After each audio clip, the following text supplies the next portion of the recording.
What's up, everyone? Welcome back to my channel. My name is Jasmine. If you're new here, and if you're not, welcome. Thank you so much for spending time with me, clicking on my video, coming to say hello. I really appreciate you being here. So first and foremost, if you don't know anything about me, I will just share. My name's Jasmine. I am 29 years old. I am a believer of Christ, and I am married to the love of my life, Brandon, and I am officially a missionary. So today I wanted to share some things about becoming a missionary, the calling of the mission, and why I was so drawn to it, and why I'm super excited that this very unlikely calling is mine. So if you're interested in learning about mission or evangelism or being a Christian in this world, then I encourage you to check out this video. Okay, you guys, so I'm super excited to share this video because first of all, I'm feeling better. I'm getting there day by day. I'm not 100%, but I am claiming that in Jesus' name, I am healed. So I'm so excited to be feeling better. You guys, the month of June, I don't even know where it went. It just flew by, and probably because I slept it away. I was sick the whole month with something here or there, in and out of the hospital, and I pretty much didn't do anything in the entire month of June but take medicine, sleep, go to the doctor, kind of mope around the house that I wasn't feeling well, and look outside, and it was absolutely beautiful, and it was such a struggle. And honestly, at first I was a little frustrated because I was like, man, when I got back from my mission trip, I was on fire. I was ready to go. And God was like, hold on. And I kind of had to slow down and take care of my health and my body. So now that I'm feeling a little better, I'm still on fire and I'm ready to go. And I'm so excited to share this with you guys. At first, I just wanted to give you guys a genuine understanding of what missions is, what the call of becoming a missionary is. And so I'm just going to quote Matthew 28:19. That's something that I learned as a kid. And that is, go ye therefore and teach all nations, baptizing them in the name of the Father, Son, and the Holy Ghost, teaching them to observe all things whatsoever I have commanded you. And lo, I am with you even until the end of the world. So that's Matthew 28:19 through 20, I think. But basically, the mission of the church is to go out and to make believers and Christians of other people. And specifically, a lot of missions have taken that even further. And instead of only sharing the gospel, now they also share resources. They share tips and tricks, tools for living, resources, as I've already said, food, time. So the work of a missionary is an absolutely amazing work to be done. So as a kid, when I thought of a missionary, I grew up in Southern Baptist church. So missionaries for us, or missions, it was something that the older women did.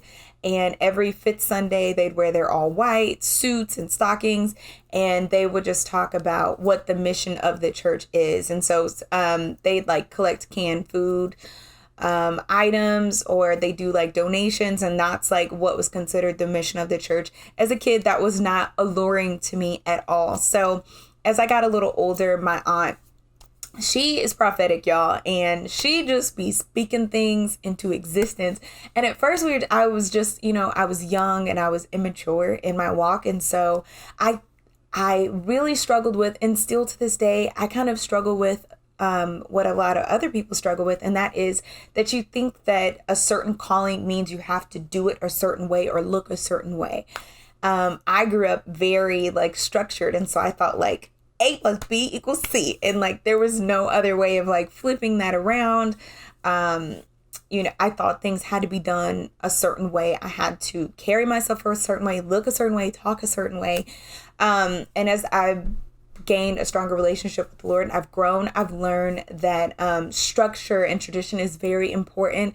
But God gives us these characteristics, and he also inspires us to be creative to find other ways to draw people into Christ. And so I'm really excited that he matured my mindset and my thought process of what a missionary was, because when my aunt was like, "You're my little missionary, you're going to be a missionary," I was like, "What? No, absolutely not. I hate stockings. I hate mules. I hate like white hats. Like, I just can't see myself doing that." So I don't see myself doing that. But I had to mature to get to this state of loving the opportunity to serve. And that's what missions really is. It's serving people. And often it's serving people that go unnoticed, ignored, that are left behind. And so finally, when my husband and I got together, I'll have to invite him to do a video with me. But basically, when we got together, we decided, like, I think missions is our calling. And we were heavily influenced by our high school teacher, Coach Walton, who he's been doing it for years and years, and he just kept saying, like, "You guys would be fantastic at it, and I can just, see the call of God on you, and I think you'd really, enjoy it, and so you should look into it." And so he would just send us information, and then he would always post about his experiences. And so it is expensive, because a lot of the organizations that go, they really try to use their resources toward helping the people, so they don't use their resources to help us get there. So it really is a humbling experience, because you're essentially, spending money, you're raising money, you're collecting food items, you're doing all of these things to go over and help someone. So it does require that act of like servitude, giving, and being okay with spending money, not to go on a vacation, but instead to spend your time helping people in different areas. And so one thing I wanted to point out, that being a missionary does not mean that you have to go like to other countries. You can do missions if you're called to like a local school, or if you're called to like a local area in your town. Missions does not have to be specifically in other countries. It can be done right in your state or in your city or in your town. So I just wanted to point that out. So we got together, we decided we're going to do this. Our families and friends actually donated toward our trip in order for us to be able to go as a wedding gift. So we got to choose between a honeymoon or a mission trip. And we just said, hey, our mission trip is going to be our honeymoon. And so we were super blessed in that. So we didn't have to pay anything our first year, but this year coming up, we're going to be doing a whole lot of fundraising. So we decided to become missionaries. We felt impelled and called to reach out and touch and show love to and bring resources to people that are often forgot about. And so originally our trip was to Haiti. Oh, my dog, something is happening. I think the mailman's here. But originally our trip was to Haiti, and because of the things that are happening in Haiti, we were not allowed to go into the country. And instead, we went to the Dominican Republic to serve on a refugee area in the Dominican. So we served Haitians and Dominicans in like a refugee small area. So I will tell you guys that one of the hardest things about being a missionary is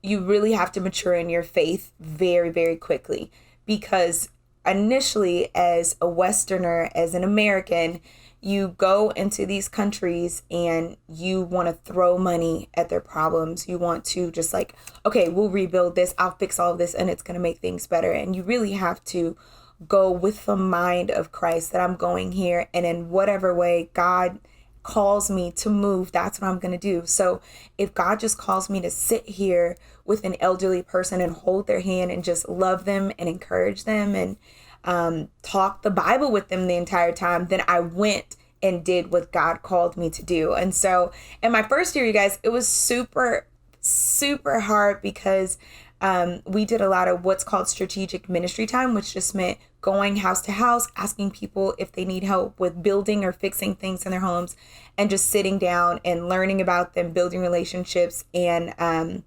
talking about God with them. And there were definitely points where I struggled with just feeling like, is this enough? Like, am I doing enough?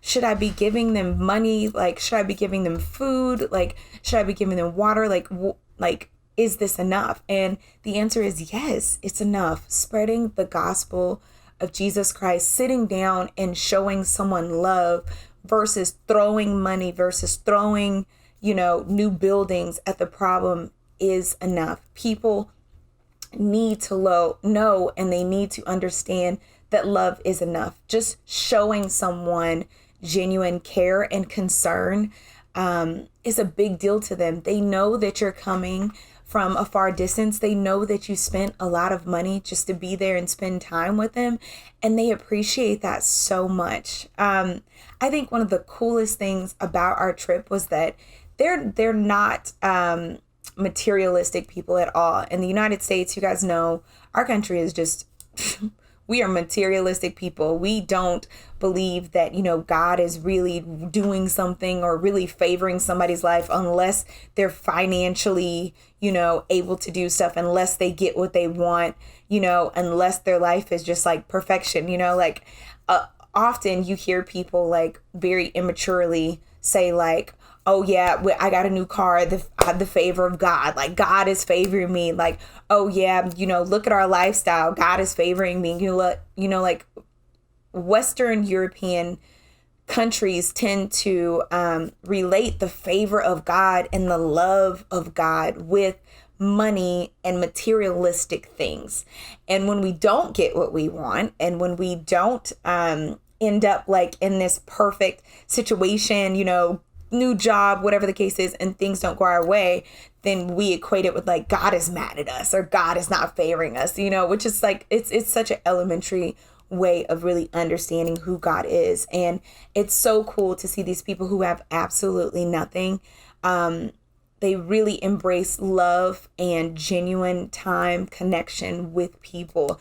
And so they don't want all of our material things. They just want genuine love. And so we went with like all of these intentions to like teach them and to help them, and you will go and find that they will really change your outlook on life. I am forever changed because of what I saw there. And honestly, I wish that everyone could participate in something like a mission trip, because in America, so many people are dying of suicide. So many people are unhappy with their lives because they're lacking materials. Like we value materials, popularity, reputation, influence, power, money, fame. We value it so much more than we value the important things like love, family, health, genuine friendships, like spending genuine time with people.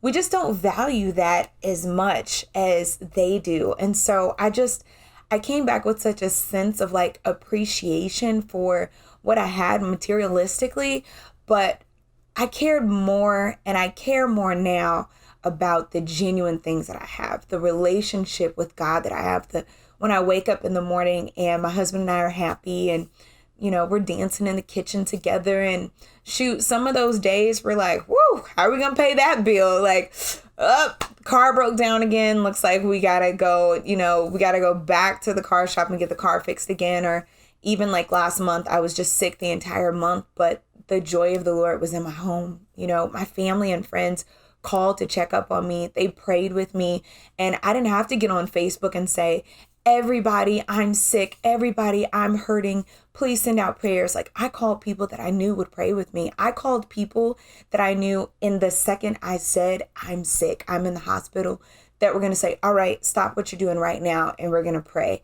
And that genuine love that I have, that's what I'm grateful for now. And I really do believe that is our payment.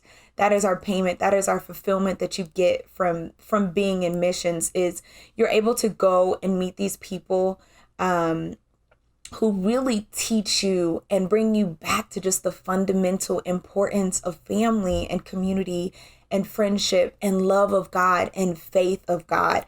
And you're able to see that in such just a pure, honest, genuine way. It's just, it's amazing, you guys. I can't even like express it well enough most of the times without like getting emotional and wanting to cry, because it really is, it's such a special experience. So I just wanted to share with you guys why I became a missionary, what I've gained from it so far, why I will continue, and why I'm so excited to do this. And I think it's so cool because I definitely don't have like the look of a missionary, you know, like I remember telling someone, and I was so proud when I got back, you guys. I met a lady in the store, and we were just talking, and she was like, you know, what do you do? And I said, oh, well, you know, I work with high school students, and, you know, I work in college, you know, whatever. And she was like, but what are you passionate about? And I was like, oh, I said, so I'm a missionary, and my husband and I just started missions, and I just lit up when I talked about it. And she was like, that's your calling. And I was like, yes, it's my calling, and I'm so excited about it. I'm so grateful for it. And she said, can I be honest with you? And I said, sure. And she said, you don't look like missionary. You don't look like, she said, when I equate like what a missionary looks like, you don't look like that. And I said, thank you.